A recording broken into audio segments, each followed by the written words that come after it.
बिस्मिल्लाहिर्रहमानिर्रहीम। अस्सलामुअलैकुम।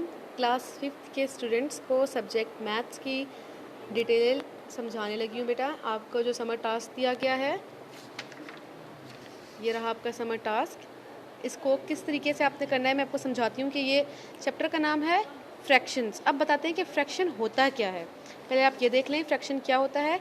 जो चीज़ भी इस तरह डिवाइड की फॉर्म में लिखी होती है 1/2, 1/4, 3/2, इस तरह कुछ भी लिखा हो उसको फ्रैक्शन कहते हैं। तो इस चैप्टर में हमने फ्रैक्शंस को ही डील करना है। तो देखें कैसे करते हैं।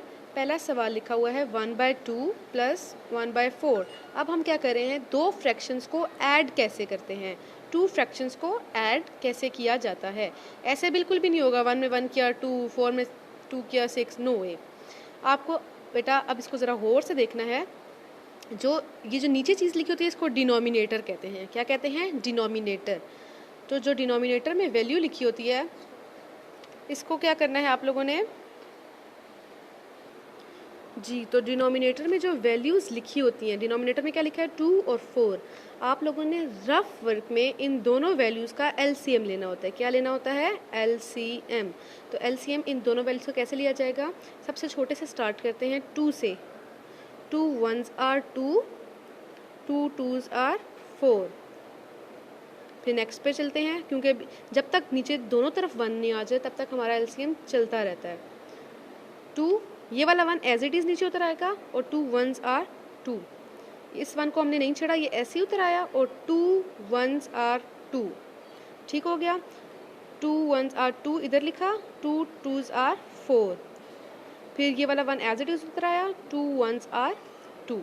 ठीक हो गया। अब जो हमारी ये वैल्यूज़ होती हैं, ये एलसीएम की साइड पे जो वैल्यूज़ आ रही हैं इनको हमने मल्टीप्लाई करना होता है। 2 को मल्टीप्लाई करेंगे 2 से तो हमारा आंसर क्या आ गया? 4।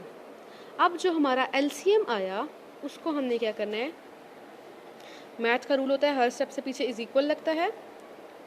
हमने एक लाइन ड्रॉ की, डिवाइड की लाइन ड्रॉ की, इसके मिड में करके ये जो एलसीएम आया ये हमने इधर लिख दिया। क्या एलसीएम आया? 4। ये मैंने इधर लिख दिया। अब क्या करना है, जो फर्स्ट फ्रैक्शन की डिनोमिनेटर में वैल्यू लिखी है उसको इस एलसीएम के साथ डिवाइड करना है। रफ वर्क में इसको इसके साथ डिवाइड करना है। कैसे देखें, 2 को बाहर लिखा, 4 को अंदर लिखा, 2 2s are 4। क्या आंसर आ गया हमारा? 2। जो हमारा डिवाइड करके आंसर आता है इसको हमने फ्रैक्शन की ऊपर वैल्यू के साथ मल्टीप्लाई करना होता है। ठीक हो गया। अब दूसरी तरफ भी इसी तरह करना है। 4 को 4 से डिवाइड करना है, तो ये तो आपको पता है 4 से जब 4 डिवाइड होता है तो 1 आंसर आता है। आंसर जो आया उसको ऊपर वाली वैल्यू के साथ मल्टीप्लाई किया। अब नेक्स्ट में देखें क्या करना है, इसी तरीके से छोटा सा करके लिखना है। 2 1s are 2 मल्टीप्लाई करके जो आंसर आया वो इधर लिखा, प्लस का साइन ऐसे ही उतार लिया और 1 1s are 1। नेक्स्ट में क्या करना है, 2 में 1 प्लस किए तो आंसर आ गया हमारे पास 3 और divide by 4, 4 as it is नीचे आ जाएगा। ये क्या हो गया हमारा आंसर। देखिए रिपीट कर रही हूँ, डिनोमिनेटर की जो वैल्यूज़ हैं इनका क्या लेना है? एलसीएम। एलसीएम लेने के बाद एलसीएम का जो आंसर आया 4 आंसर आया हमारा।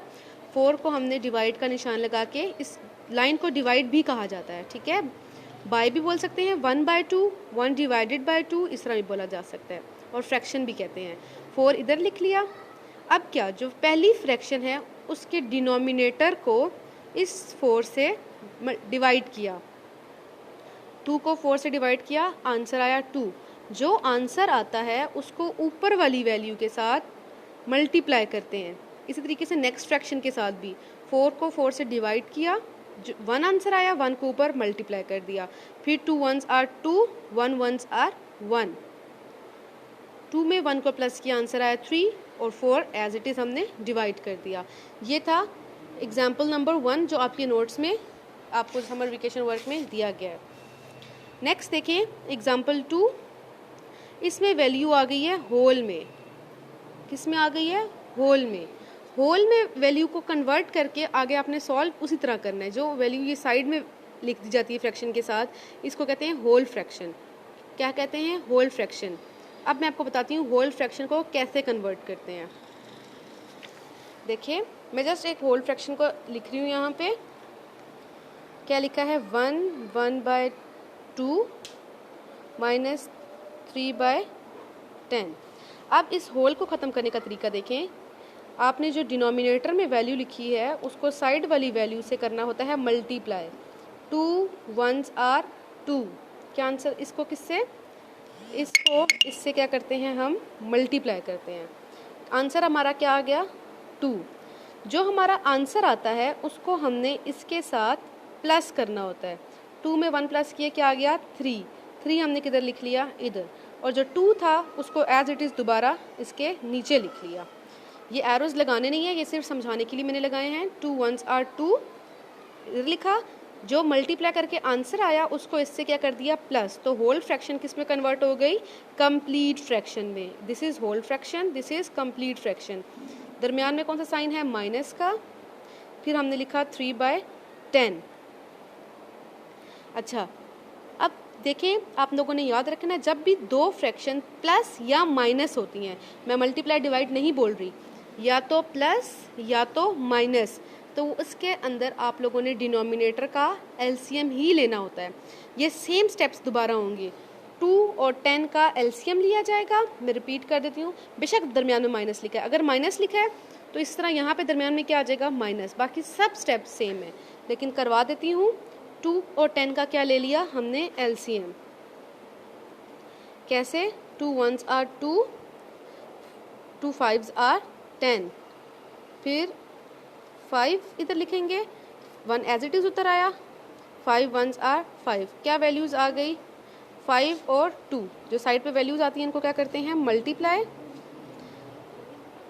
5 2s आर 10। हमारा एलसीएम लेके क्या आंसर आया, 10। कैसे लिखना है, डिवाइड का निशान लगाया, 10 को इधर दरमियान में लिख दिया। 2 को 10 से क्या करते हैं, डिवाइड। डिवाइड करके क्या आंसर आता है, 2 और 10 डिवाइड होकर आंसर आता है 5। 5 को ऊपर 3 के साथ क्या कर दिया, मल्टीप्लाई। 10 को 10 से जब डिवाइड किया आंसर आया 1, तो 1 को किधर मल्टीप्लाई कर दिया, ऊपर 3 के साथ। अब मल्टीप्लाई करते हैं, 5 3s are 15 minus 3 1s are 3। अब 15 में से 3 माइनस किए तो हमारे पास आंसर आता है 12। 12/10। अब आप लोग एक बात याद रखें, जब भी फ्रैक्शन में कटिंग भी होती है, जब ऊपर वाली वैल्यू और नीचे वाली वैल्यू किसी एक टेबल पे जाती हो, जैसे कि 2 6s आर 12 और 2 5s आर 10, दोनों एक टेबल पे जाती हैं। इस तरह यहाँ पे ऊपर क्या था, 3 और 4, ये दोनों किसी एक टेबल पे नहीं जाती। जब ये दोनों किसी एक टेबल पे जाती हैं तो हम इनकी कटिंग कर सकते हैं। कैसे, 2 6s आर 12 और 2 5s आर 10। एक टेबल में जाना ज़रूरी है। अब ये भी 2 के टेबल में गया, ये भी 2 के टेबल में गया, तो हमारा आंसर क्या आ गया, 6/5। कैसे बोलते हैं, 6/5। ये क्या आ गया हमारा आंसर। देखिए सेम स्टेप्स थे, प्लस के भी माइनस के भी, होल को कन्वर्ट किया जस्ट। अगला सवाल देखते हैं, 1/2 प्लस 1/4 ये मैंने करवा दिया। 5/6 7/8, सेम वही तरीका, एलसीएम लेके आप लोगों ने इसको सॉल्व करना है। क्वेश्चन नंबर 3 में क्या है, 3 फ्रैक्शंस आ गई हैं, कोई नई बात नहीं है, तीनों का एलसीएम ले लेना है। जो एलसीएम आएगा, इससे डिवाइड, इससे डिवाइड, इससे डिवाइड और ऊपर मल्टीप्लाई, इससे कोई फ़र्क नहीं पड़ता। यहाँ पे भी। अच्छा, एक और बात, जिसके नीचे अब देखिए 8 लिखा हुआ है, जिसके नीचे कुछ नहीं लिखा होता उसके नीचे 1 होता है। खुद ब खुद आप लोगों ने यहाँ पे क्या लिख लेना है, 1। जिस वर्ड के नीचे फ्रैक्शन में कुछ नहीं लिखा होता उसमें क्या होता है, 1। अब आपने इसमें किसका एलसीएम लेना है, 1 का, 6 का और 4 का। 1 का और 6 का और 4 का एलसीएम लेके 12 आंसर आ जाएगा, और वो आप लोगों ने इसको सॉल्व कर लेना है। अच्छा देखें, इस इधर स्टेप ये हुआ है कि तीनों के नीचे पहले 12 लिख दिया। नो, आप लोगों को कोई ऐसा करने की ज़रूरत नहीं है। आप लोग डायरेक्ट इधर 12 लिखें और इस वैल्यू के साथ इसको सॉल्व करें। इस स्टेप को बेशक आप लोग ना करें। इसके बाद आती है बेटा नेक्स्ट मल्टीप्लिकेशन। अभी हमने एडिशन और सब्ट्रैक्शन की, इसके बाद नेक्स्ट आती है मल्टीप्लिकेशन। अब हम फैक्टर्स की मल्टीप्लिकेशन स्टार्ट करने लगे हैं, फ्रैक्शन की मल्टीप्लिकेशन। ठीक हो गया। अब देखें, सवाल क्या लिखा हुआ है देखें गौर से, 3 मल्टीप्लाई 1/2। क्या सवाल लिखा है? 3 मल्टीप्लाई 1/2। अब प्लस और माइनस में तो हमें पता चल गया कि डिनोमिनेटर का एलसीएम लेते हैं। मल्टीप्लाई में होती है बेटा थोड़ा सा डिफरेंट स्टेप आ जाता है, जो आपके नोट्स में लिखा हुआ है ऐसा करने की कोई ज़रूरत नहीं है। वो 3 दफ़ा 1/2 फिर उसका एलसीएम दोबारा से उसी झंझट में पड़ जाते हैं। इस तरह करने की कोई ज़रूरत नहीं है। आप लोगों ने क्या करना है, सिंपल आमने सामने, अगर देखें इस वाली वैल्यू को इस वाली वैल्यू से अगर कट हो रहा हो, क्रॉस में अगर इनकी कटिंग हो रही हो तो इनकी कटिंग कर देते हैं। जैसे कि अगर फॉर एग्जांपल मैं बोलूँ यहाँ पे भी 3 लिखा हुआ है, जैसे कि मैं इधर एक बताती हूँ, 3 मल्टीप्लाई 1/3 ऐसे लिखा हुआ है, तो हम क्रॉस में इसकी कटिंग कैसे करते हैं? दोनों ने एक ही टेबल में जाना है, कटिंग होनी वैसे ही है। 3 1s are 3, 3 1s are 3, ठीक हो गया। अगर ये दोनों एक टेबल में जाते हैं तो हम इसकी कटिंग कर सकते हैं। अगर ये एक टेबल में नहीं जाते तो बस इनको आमने सामने मल्टीप्लाई कर देना है। अब ये एक टेबल में नहीं जाता, क्या करना है? 3 1s are 3, इधर लिखें इक्वल 3, और नीचे 2 लिखा हुआ था, 2 हमने ऐसे ही उतार लिया। ठीक है, ये आपको ज़्यादा डिटेल से समझाऊं तो जिसके नीचे कुछ नहीं होता उसके नीचे क्या होता है, मैंने बताया था 1। तो 3 1s are 3, 2 1s are 2, तो क्या आ गया 3/2 हमारा आंसर। इधर देखिए नोट्स में क्या किया हुआ है, 3 दफ़ा 1/2 फिर उसका एलसीएम। इस तरह ये वाला स्टेप करने की ज़रूरत नहीं है, सिंपल आप लोग इस तरीके से भी कर सकते हैं। अगला सवाल देखें, लिखा हुआ है, इधर से ही देख लें। अगला सवाल उसी मेथड से जिसमें मैं बता रही थी। अगले सवाल में क्या किया, 5 के नीचे क्या लिख दिया 1, क्योंकि जिसके नीचे कुछ नहीं होता उसके नीचे क्या देता है 1। 5 3s are 5 को 3 से मल्टीप्लाई, 1 4 को 1 से, 5 3s are 15, 4 1s are 4। आपको होल में कन्वर्ट करने की कोई ज़रूरत नहीं है, आप 15/4 भी इसका आंसर लिख सकते हैं। नेक्स्ट क्वेश्चन देखते हैं, क्वेश्चन नंबर 1 देखें, 2/3 4/5, आमने सामने इसको क्या करना है, सिंपल मैंने बताया multiply, 4 2s are 8, 5 3s are 15, ठीक हो गया। अब देखें ये सवाल थोड़ा सा कॉम्प्लिकेटेड आ गया, ये सवाल मैं आप लोगों को खुद करवाती हूँ।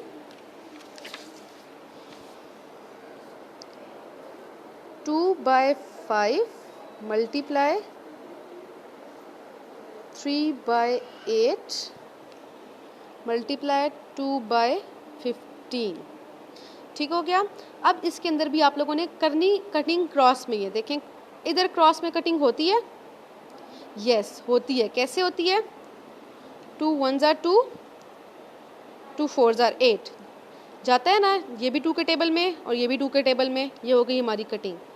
अब देखें अगले वाले को, देखें क्या क्रॉस में कटिंग होती है, ये यस 3 1s are 3 होता है और 3 5s are 15 होता है। इधर क्रॉस में कटिंग, इधर क्रॉस में कटिंग, ठीक हो गया। अब दोबारा से देखें, इधर अभी भी क्रॉस में कटिंग होती है, इधर 2 है और इधर 4 बच गया है। 8 कट हो चुका है, उसका कोई अब नहीं रही उसकी वैल्यू, अब उसकी जगह क्या आ गया 4। तो क्या होता है 2 1s are 2, 2 2s are 4, ठीक हो गया। अब जो वैल्यूज़ बच गई उनको मल्टीप्लाई करके लिखें, क्या क्या रह गया, 1 मल्टीप्लाई 1 मल्टीप्लाई 1, ये रह गया, और नीचे क्या रह गया 5 2 5, यही रह गया। 5 मल्टीप्लाई 2 मल्टीप्लाई 5। अब इनको सिंपल मल्टीप्लाई करें, 1 से सारे मल्टीप्लाई हो गए, क्या आ गए 1, और ये क्या हो गया 5 2s are 10, 10 5s are 50, तो ये हमारा क्या आंसर आ गया 1/50। जब 3 वैल्यूज़ मल्टीप्लाई में आ जाती हैं तो फर्स्ट को क्रॉस में कटिंग, फिर सेकंड को क्रॉस में cutting.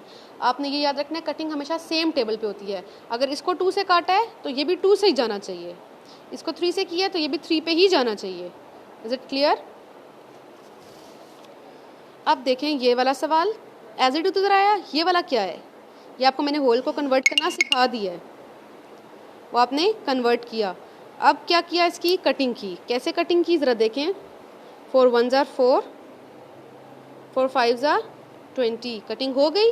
11 1s are 11, 11 3s are 33। फिर क्या किया, 5 1s are 5 इधर लिख दिया, 3 1s are 3 इधर लिख दिया। होल में बेशक कन्वर्ट ना करें, यही आपका क्या हो गया, आंसर हो गया। यहाँ तक आप लोगों को अगर कुछ समझ में नहीं आया, कोई कन्फ्यूजन है, मैंने यहाँ तक के लेक्चर में आप लोगों को फ्रैक्शन की एडिशन, सब्ट्रैक्शन और मल्टीप्लिकेशन सिखाई है। एडिशन और सब्ट्रैक्शन में एलसीएम होता है और मल्टीप्लिकेशन में क्रॉस में कटिंग होती है। ठीक हो गया? अगर आपको कोई सवाल समझ में नहीं आया तो आप स्कूल से कांटेक्ट करके पूछ सकते हैं, किसी भी सवाल में कोई क्यूरी हो तो। ये सवाल आप लोगों ने मैथ्स की नीट नोटबुक पर एज इट इज़ उतारना है। रफ वर्क को साइड पे लाइन ड्रॉ करके पेंसिल से रफ वर्क में एलसीएम करना है। रफ वर्क मस्ट करना है। Thank you so much.